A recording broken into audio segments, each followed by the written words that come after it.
সাধারণ সম্পাদক জনাব আব্দুল মালিক সরকার, দুর্গাপুর ইউনিয়ন বিএনপির সিনিয়র সহসভাপতি মজিউর রহমান মস্তু, আদিকমারি উপজেলা বিএনপির সম্মানিত সদস্য সাবেক স্বেচ্ছাসেবক দলের সভাপতি জনাব আব্দুর রউফ রুবেল, আদিকমারি উপজেলা যুব দলের সংগ্রামী সদস্য সচিব হাসানুল হক পান্না, বিশেষ অতিথি হিসেবে উপস্থিত আছেন কমলাবাড়ি ইউনিয়ন বিএনপির সংগ্রামী সাধারণ সম্পাদক জনাব গাজী উদ্দিন মেম্বার, বিশেষ অতিথি হিসেবে উপস্থিত আছেন সারপুকুর ইউনিয়ন বিএনপির সংগ্রামী সাধারণ সম্পাদক জনাব মিজানুর রহমান, বিশেষ অতিথি হিসেবে উপস্থিত আছেন মৎস্যতা ইউনিয়ন বিএনপির সাধারণ সম্পাদক জনাব আমিনুর রহমান,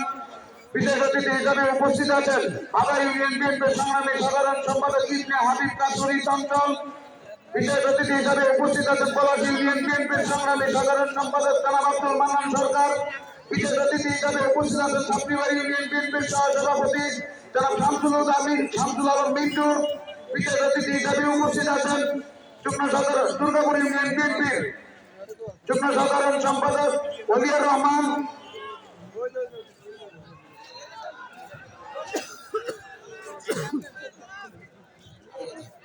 বিশেষ অতিথি হিসেবে উপস্থিত আছেন আদিকমারি উপজেলা যুব দলের সিনিয়র যুগ্ম আহ্বায়ক আবু বকর সিদ্দিক বক্কার, বিশেষ অতিথি হিসেবে উপস্থিত আছেন আদিকমারি উপজেলা যুব দলের যুগ্ম আহ্বায়ক নুরুন নবী মিয়া, আদিকমারি উপজেলা যুব দলের যুগ্ম আহ্বায়ক জনাব অলিউর রহমান ফারুক,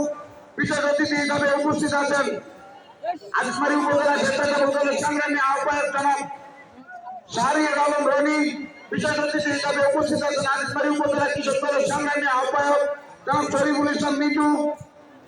বিশেষ অতিথি হিসেবে উপস্থিত আছেন আদিকমারি উপজেলা কৃষক দলের সংগ্রামী সদস্য সচিব ইব্রাহিম খলিল রিপন, বিশেষ অতিথি হিসেবে উপস্থিত আছেন আদিকমারি উপজেলা ছাত্র দলের জনাব আব্দুল হালিম, বিশেষ অতিথি হিসেবে উপস্থিত আছেন আদিকমারি উপজেলা ছাত্র দলের সংগ্রামী সদস্য সচিব